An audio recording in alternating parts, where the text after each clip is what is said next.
23.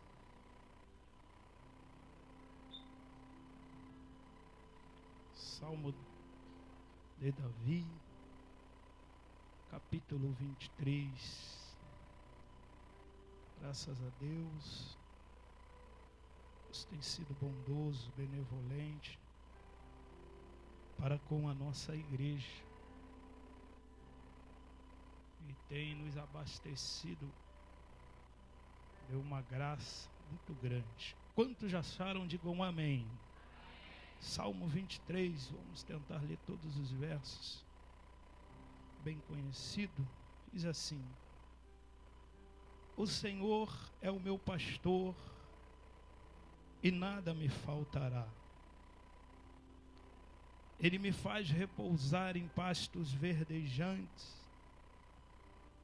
leva-me para junto das águas de descanso, refrigera minha alma, guia-me pelas veredas da justiça, por amor do seu nome.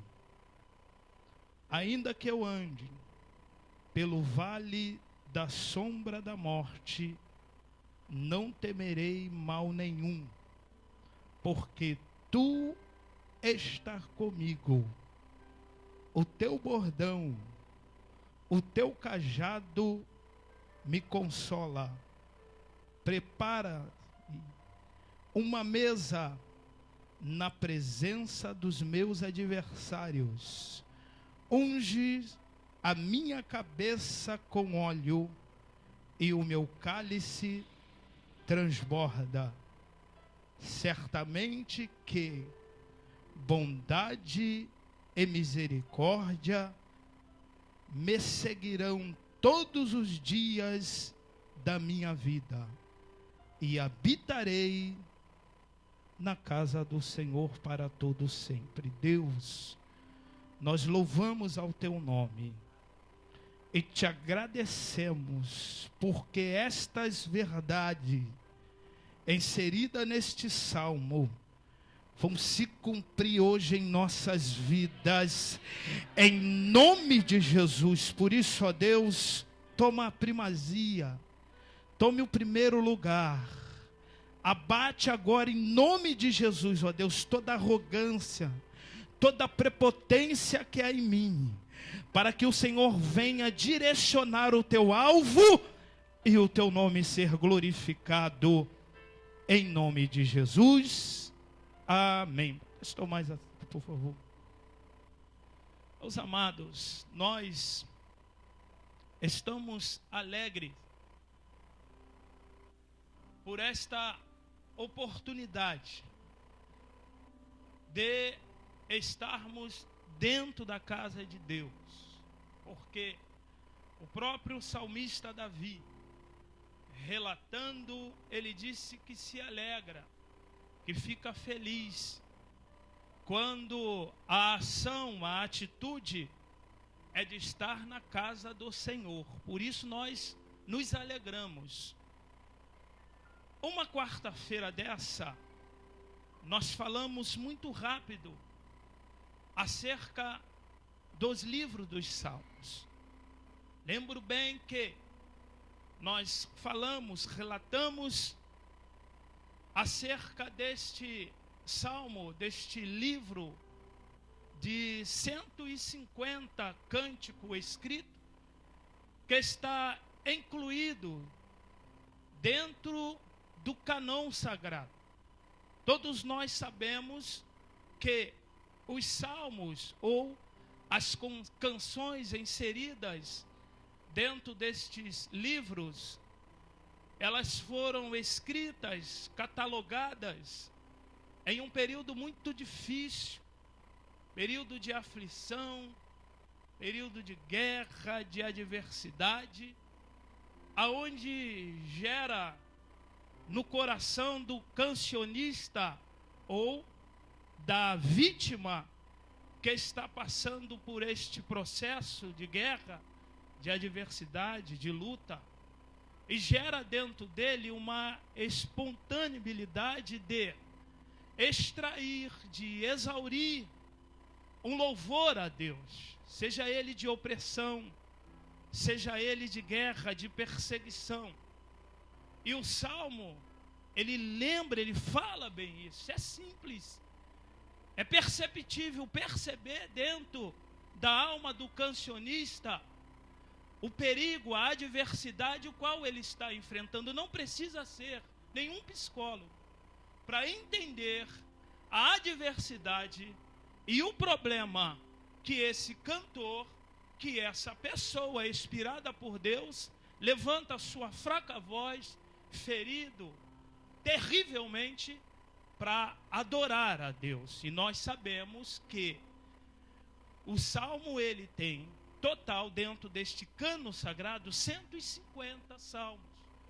Haja visto que o maior percentual destes 150, ele é direcionado ao cancionista ou ao rei Davi. Eu disse também que o desejo do salmista Davi nunca foi de ser um rei de Israel.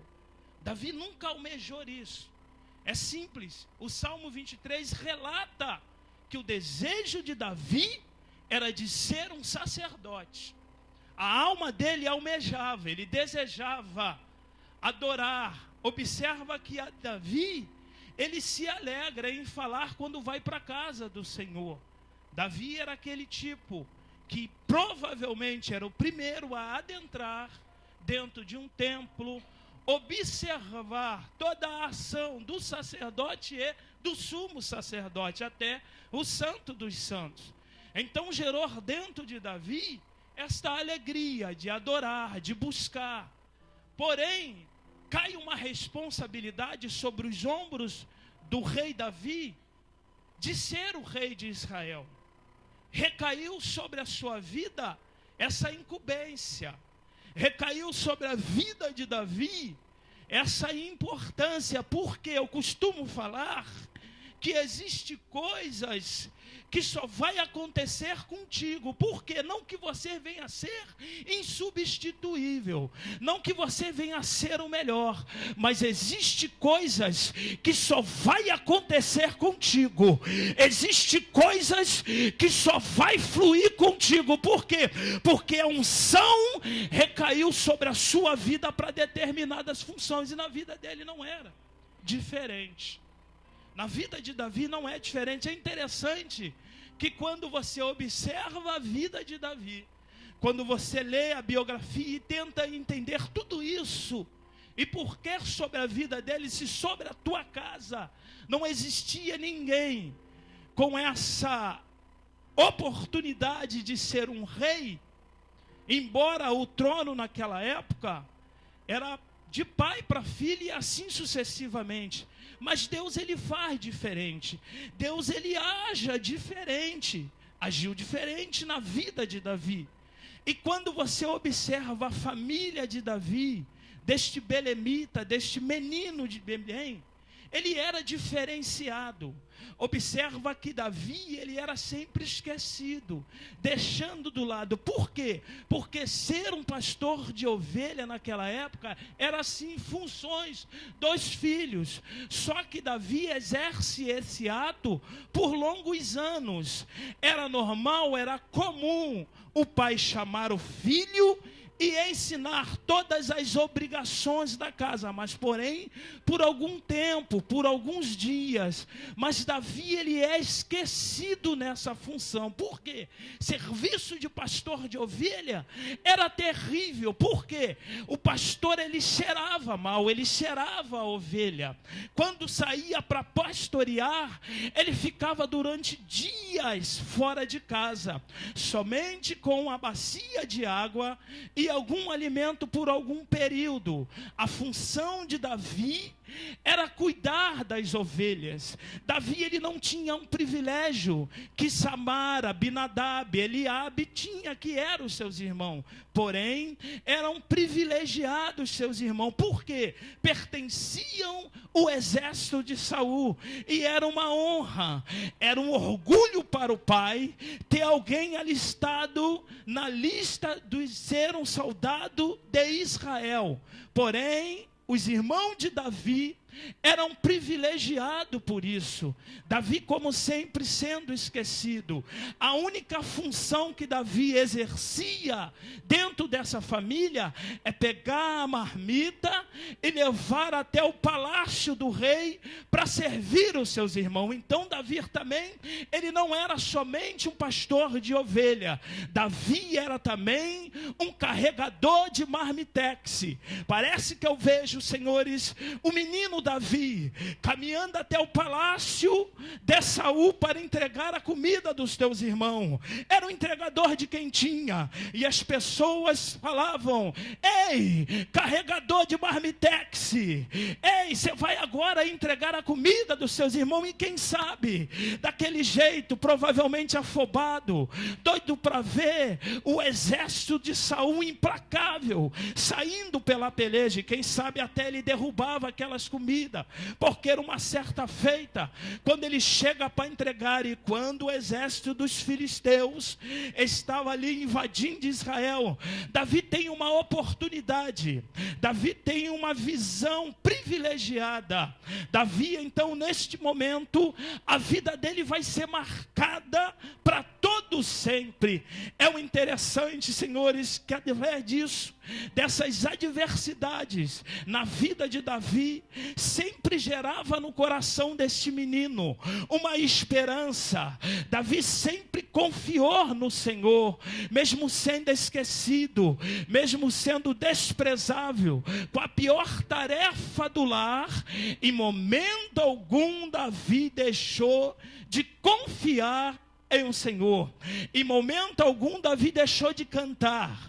Em momento algum Davi deixou de louvar a Deus. Por quê? O nome Davi, pelos filisteus e os babilônicos, Ciro Felício, quer dizer dúvida, embora no hebraico vai falar amado, mas na linguagem babilônica e no Ciro Felício, Davi é sempre dúvida. E quem está em dúvida não está em evidência. Ele é duvidoso, ele é improvável, ele não é confiável. Então Davi, ele era desta forma. Mas o que levou, o que fez com que este homem relutasse contra tudo isso? Qual é a diferença, o que tinha sobre a vida de Davi, pastor Antônio? O que me chama a atenção, porque quando Davi, ele descreve o Salmo 139, Davi, ele reconhece os atributos exclusivos de Deus. Davi, ele tem a plena convicção de que Deus estava o tempo todo do lado dele. E por que Davi não desistiu, sendo desprezado, sendo chamado de carregador de marmitex? Deus então revela, descortina, desnuda. A diferença na vida de Davi é única, meu filho. É que sobre a vida de Davi foi derramado um óleo. Sobre a vida de Davi existe unção. E unção, ela não se acha ali na esquina. Unção não se acha pelo poder da oratória. Unção se constrói. Unção, ela é galgada pelo poder que tem no Altíssimo. Quando esta unção, ela é derramada sobre a vida de Davi, a Bíblia vai dizer que depois desse dia, o Espírito Santo de Deus não mais saiu dele, ou se apoderou. Se apoderar é tomar posse. Se apoderar é falar: você é meu e ninguém mais vai te tocar. Você é meu ungido, você é protegido. E uma pessoa com a unção de Deus, ela adora na adversidade, ela adora no meio dos problemas, porque ela tem unção. E se você tem unção de Deus, levante a sua mão por alto e aplauda a Deus, porque só você que tem unção, só você que tem a unção de Deus. Então recai sobre a vida deste menino uma unção pesada, uma unção de ousadia, a unção que hoje eu tenho e você tem. Por quê? João, escrevendo em uma de suas cartas, ele diz: vós tens a unção dos santos e ninguém vos engana. Por quê? Porque vocês sabeis tudo. Unção é capacitação. A unção, ela serve para quê? Para te levar em lugar onde você nunca foi. A unção, ela serve para te capacitar, para estar aqui na frente, para passar o recado de Deus. Porque se não tiver unção, não tem essência. Se não tiver essência, não tem vida no altar. E se não tem vida no altar, não tem transformação de alma. Mas eu louvo a Deus que a unção de Deus está sobre esse lugar. E estando sobre esse lugar, escuta uma coisa: nesta noite a unção de Deus, ela vai recair sobre a sua vida e vai mudar a nossa história. Unção de Deus, capacitação para destruir muralhas. Davi, então, com muita propriedade, descreve um dos maiores, ou uma das maiores canções. Davi, então, ninguém melhor que ele para relatar o Salmo 23. Só alguém com muita propriedade e certeza para falar o que ele falou. Davi está dizendo que é o Senhor, Ele é um pastor e nada me faltará. Davi, ele compõe e entende, pastoreando na sua caminhada, porque ele tinha um cuidado, ele guardava, ele vivenciava, ele respirava. Então ele começa a comparar a vida de um pastor. O Senhor é o meu pastor e nada me faltará. Por quê? Por que nada me faltará? Porque mesmo ele sendo o pastor daquelas ovelhas, apareceu urso, apareceu leões. Quando o salmista Davi está relatando que nada me faltará, Davi está falando: olha, a peleja é árdua, o Senhor está comigo, mas Ele não vai me livrar, nem do urso e nem do leão. A todo tempo, sendo nosso pastor guarda de Israel, aquele que te cobre com a unção, Deus em momento algum vai te livrar nem do urso e nem do leão. Agora uma coisa é certa, e Davi deixa isso claro, ele está dizendo: o Senhor não vai me livrar nem do urso e nem do leão, mas também Ele vai deixar o urso vir e vai deixar o leão vir. Para quê? Para que eu possa passar por cima do leão e para que eu possa passar por cima do urso. Então, meu irmão, independente do urso que está na tua vida, independente do leão, passa por cima dessas adversidades. Ele é Deus. Eu disse ontem, irmão, que o desejo de Deus não é tirar os espinhos.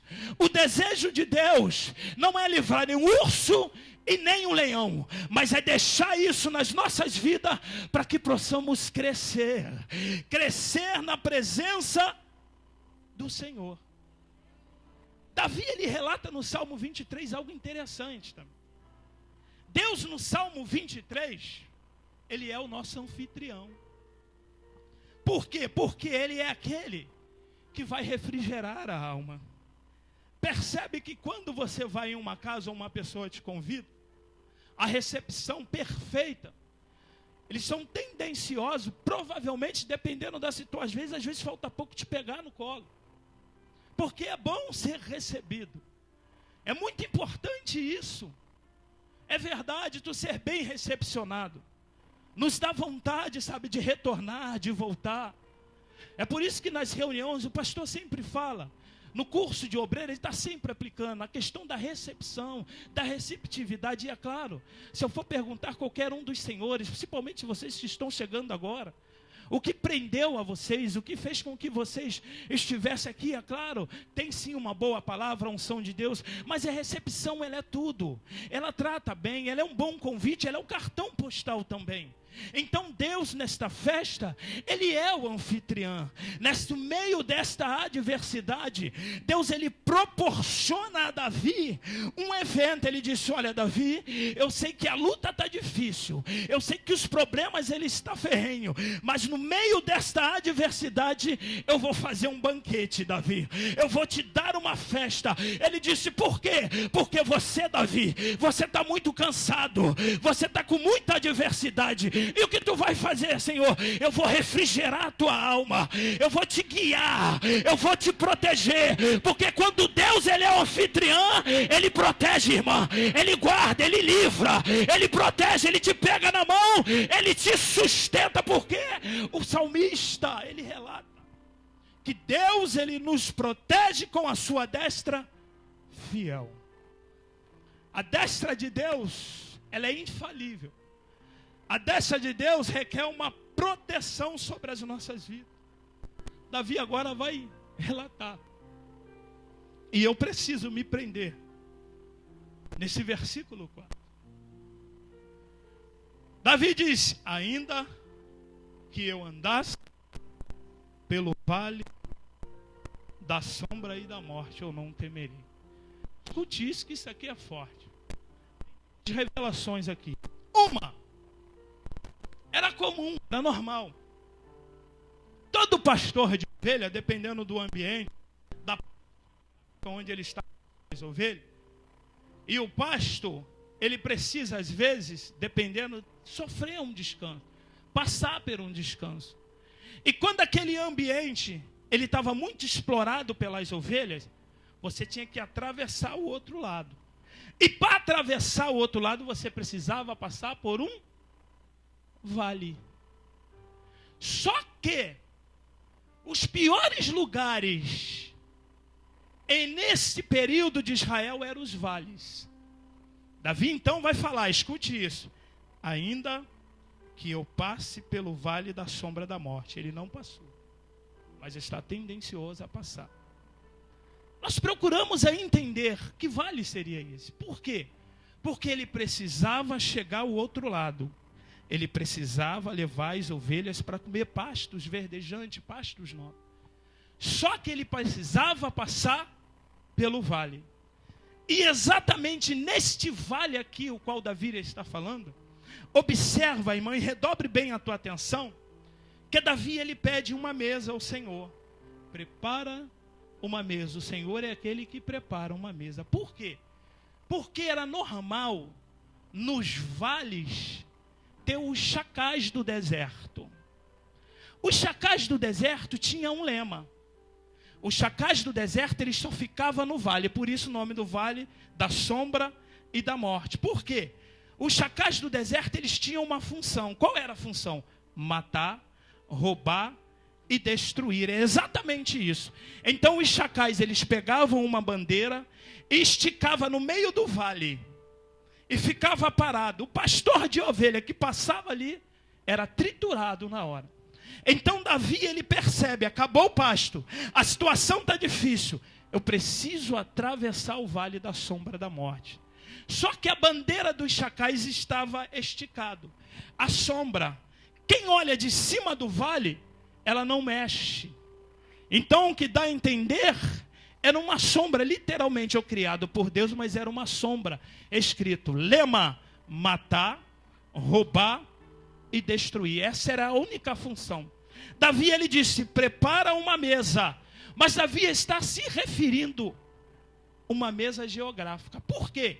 Porque era comum, se entrar numa cidade ou sitiar uma cidade, criar uma mesa geográfica, uma mesa ou uma maquete com a cidade. Então, esta mesa, ela te dava uma visibilidade, a entrada e a saída do local ou do ambiente aonde você precisa passar. Então Deus cria para ele o quê? Uma mesa. Para que ele pudesse identificar quem é que estava no vale. Se eram os chacais, se a sombra era dos chacais ou se era a sombra de Deus. Davi então ele vai falar, Senhor, eu preciso atravessar este vale. Mas só que eu preciso de uma geografia. Eu preciso identificar o alvo. Eu preciso identificar o inimigo. Então ele vai passar, ele diz: cubra minha cabeça com óleo e o cálice transborda. Por quê? Eu preciso atravessar o deserto. E o óleo é interessante, porque todo guerreiro, antes de sair para uma batalha, para uma peleja, ele jogava sobre a sua armadura azeite. Alguns não se contentavam, jogava 2, 3 botijas de azeite sobre a tua armadura, para ir para o vale, para a luta. Por que o óleo sobre azeite? Porque na época existiam muitas flechas, lanças e flechas. Flechas para matar de longe. E o que mais matavam era a flecha. Então eles pegavam aquele azeite e jogavam sobre a sua cabeça e escorria pela sua armadura. Quando eles passavam em direção à flecha, o flecheiro apontava, acertava na armadura. Só que quando pegava na armadura, perdia a força por conta do azeite e escorregavam a flecha. Aqueles que não tinham azeite na sua armadura, os chacais do deserto, boqueava e matava. E com Davi não era diferente. Ele diz: Senhor, eu vou passar, mas unge a minha cabeça com óleo, porque eu vou passar por esse vale. Não tem flecha, não tem lança, porque eu estou com a armadura, e a minha armadura está cheia de azeite, e azeite representa o Espírito Santo. Se você tem azeite na tua armadura, levante a sua mão mais uma vez, porque sobre a tua armadura tem azeite, tem azeite, tem azeite. Tem azeite sobre a tua armadura, minha irmã. Sobre esta armadura sua escorre azeite. Então pode passar pelo meio do vale, pode passar pela adversidade. Agora é interessante, porque Davi fala algo interessante: ainda que eu passe. Observa que o vale é só para passar. É um lugar de passagem, é um percurso para chegar em outro pasto, aonde você possa se alimentar. O vale é só lugar de passagem. Este vale que você está enfrentando é passageiro. Esta aflição que você está enfrentando é passageira. Esta perseguição ela é passageira. Logo, logo Deus vai te levar para uma água de descanso, para uns pastos verdejantes, porque tudo isso é passageiro. E quem declarou é o Senhor dos Exércitos. Meu Deus. A geografia, ela aponta este cenário de vale como lugar perigoso. A geografia, ela mostra, e se fosse hoje, estaria uma daquelas placas que colocam na praia quando tem tubarão ou quando tem alguma armadilha. Mas com Deus não tem essa. Deus, ele é um Deus tremendo. Deus, ele é o Deus que não escolhe lugar, geografia. Se ele puder te abençoar em todo e em qualquer lugar, ele vai abençoar a sua vida. E tem também uma outra versão. Pode se referir a uma mesa de alimentação ou de momento. Por quê? Quando Davi foi ungido a rei, quando ele foi ungido a rei, uma das coisas em que o profeta exigiu é a presença de todos. Ele diz: não assentaremos à mesa enquanto o rei de Israel não chegar. E ele não tinha sido ungido a rei, porque era normal, era comum se recepcionar um rei, ninguém sentava sem antes ele entrar. Quando Davi aparece, o Espírito de Deus, ele vai testificar com o espírito de Samuel. E vai: eis aí o homem, segundo a vontade do meu coração. Então Samuel pega a botija de azeite e derrama sobre a cabeça de Davi na presença de todos, para que todos reconhecessem que Davi era o futuro rei de Israel. Para que todos entendessem que ele seria. Agora o interessante, ele diz que ainda que eu ande pelo vale da sombra da morte, mal algum me acontecerá. Unge a minha cabeça com óleo, a tua vara e o teu bordão me sustenta. Ele destaca duas coisas tremendas: cajado e bordão. É claro que se você for em algumas versões, você vai entender que cajado é a mesma coisa que bordão, mas não. Bordão é vara, cajado é cajado. Representa também uma certa autoridade. Só que o cajado ele é único e exclusivamente para puxar a ovelha. Também uma circunferência. O bordão não, o bordão ele é diferente. O bordão, você só ganha o bordão quando você exerce ou reveste de uma autoridade. Por quê? Porque na ponta do bordão tinha o seu nome. Na ponta do bordão levava o seu nome. Só quem possui bordão, ou você vai ver de outras maneiras, como um cedro. Cedro é aquilo que o rei usa, que simboliza uma autoridade. Davi estava se referindo exatamente isso, que o cajado ele consola. Ele bate, o cajado ele consola. É para te direcionar, mas o bordão não. O bordão ele vai te direcionar. Alguém que tenha autoridade e vai te restituir desta autoridade. Só quem possui o bordão, quando Davi fala que a tua vara e o teu bordão, ou vara, bordão, ele consola, que é sinônimo de autoridade. Alguém que está abraçado, alguém que está sentado no trono, está falando assim, ó, eu tenho toda a autoridade e autonomia para derramar sobre a sua vida as bênçãos. Eu tenho sobre a minha mão uma autoridade para mudar a tua história. Eu tenho sobre a minha mão uma autoridade para revolucionar a tua história, para mudar o teu cativeiro, para te fazer passar por este vale, para te fazer passar por este deserto.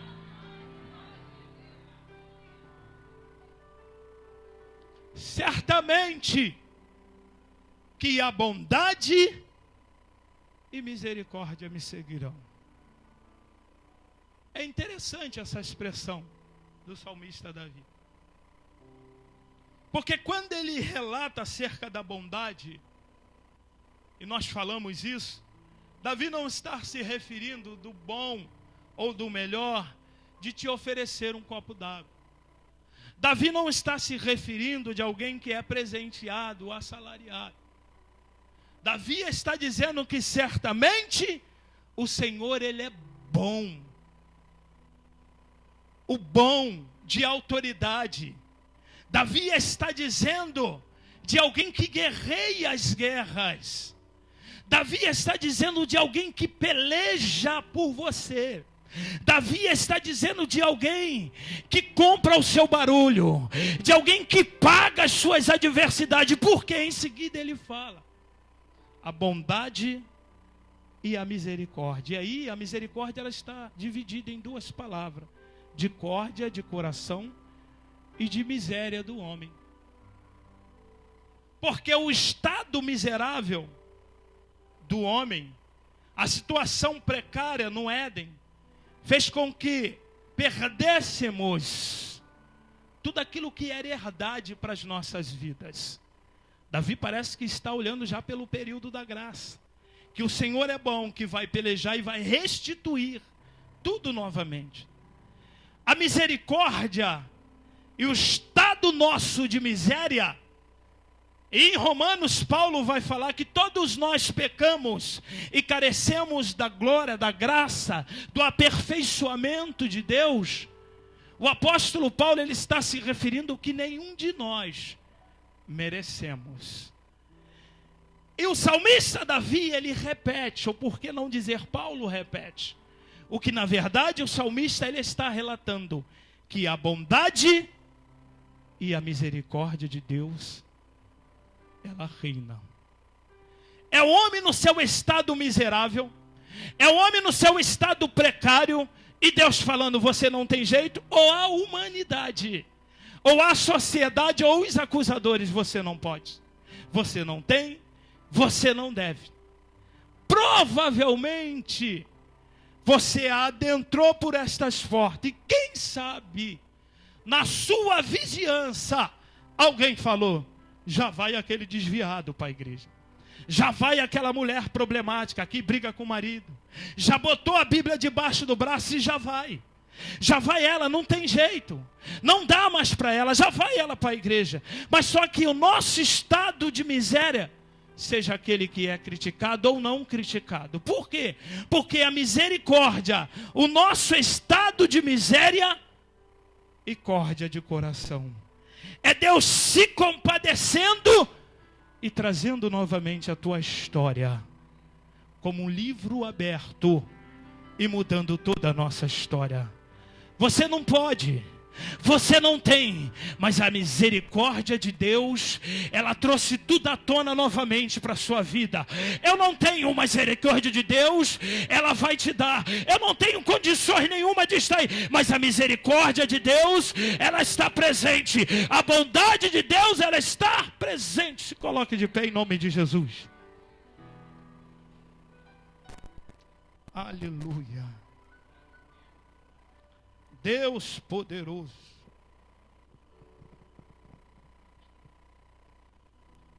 Bondade e misericórdia me seguirão todos os dias da minha vida. Irmãos, é muito forte isso.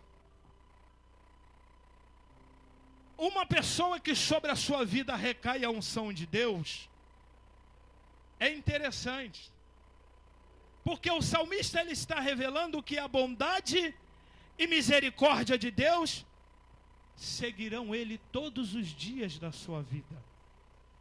Vamos conjecturar e preste bem atenção e olhe bem para cá. Presbítero Sebastião, evangelista J, vem cá, meu irmão. Olha só o que o salmista Davi diz. Certamente que a bondade e misericórdia me seguirão todos os dias da minha vida. Evangelista J, vai fazer o papel de bondade. Vem cá, meu irmão. Presbítero Sebastião, é claro, a misericórdia. E aí, é claro, eu não sou digno, mas queria eu ser o Davi. Mas só que essa bondade e misericórdia recaiu sobre a minha vida e sobre a sua vida. Davi, ele está falando isso aqui, ó, certamente que a bondade e misericórdia andarão na sua frente. Não. Bondade e misericórdia te seguirão. Eu vou descer, vem comigo. Bondade e misericórdia está atrás de mim. Eu vou para a direita, bondade e misericórdia está atrás de mim. Eu vou para a esquerda, tá bondade e tá misericórdia atrás de mim. Eu vou retornar, bondade e misericórdia, ela está sobre a minha vida. Bondade e misericórdia, elas vão te seguir todos os dias da sua vida, meu irmão. Sobre a sua retaguarda tem bondade, tem misericórdia. Não tema urso, não tema leão. Essas promessas vão se cumprir na sua vida. Hoje tem bondade, hoje tem misericórdia. Tem bondade, tem misericórdia. Temer por quê, meu irmão? Temer por quê, minha irmã? Deixa quem quiser falar, deixa a adversidade. Você fala para ele, ei, meu irmão, olha atrás de mim, olha na minha retaguarda, o que tem? Tem bondade, tem misericórdia, tem bondade, tem misericórdia. Não adianta, ninguém vai poder contigo, porque sobre a sua vida tem uma unção de bondade, unção de misericórdia. Nenhum de nós merecemos, meu irmão, e não merecemos mesmo não. É por isso que nós estamos em estado de miséria. Mas hoje não, hoje a misericórdia de Deus, o coração de Deus, ele está sobre esse lugar e vai te seguir, Curva a sua cabeça em nome de Jesus.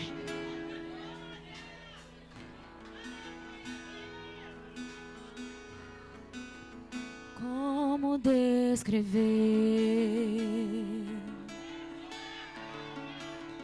como explicar o amor que vai de leste a oeste. Eita Deus! Pra me resgatar. Ao Deus da graça. Tu me conheces bem. Sabes quem eu sou. Não há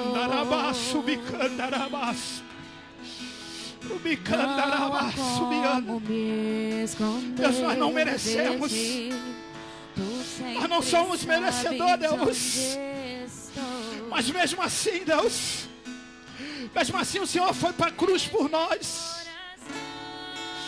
Oh Deus, tudo que podemos fazer agora é retribuir, Deus. Recebe, Deus, que é de coração, Deus, tudo aquilo, ó Deus, que venhamos fazer e te proporcionar nessa noite.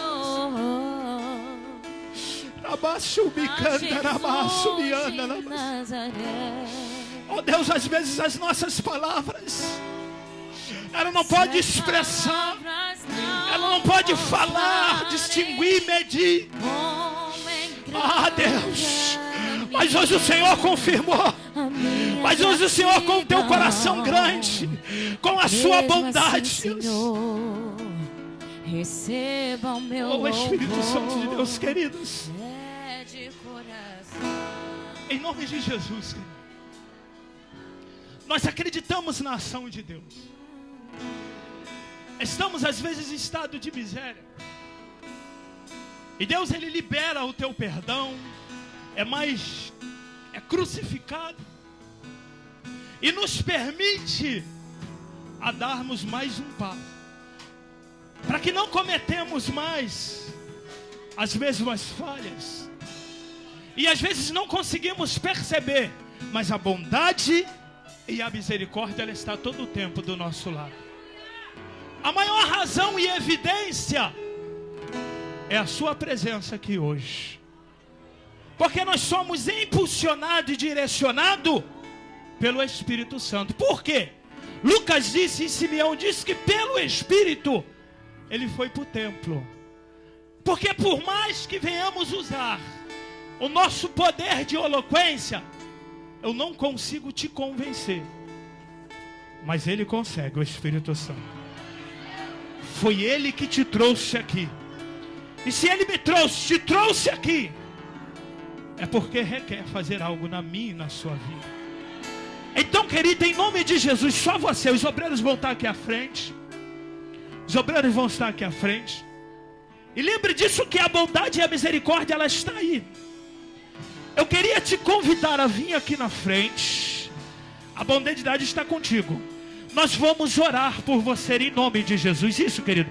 Saia do seu lugar e venha até aqui à frente em nome de Jesus. Isso. A bondade e misericórdia está atrás de você. Dá uma olhadinha para trás só, dá uma olhadinha que ela está aí atrás de você. Ela está contigo, ela está te conseguindo, ela está te conduzindo para um lugar seguro. Não vou desprezar.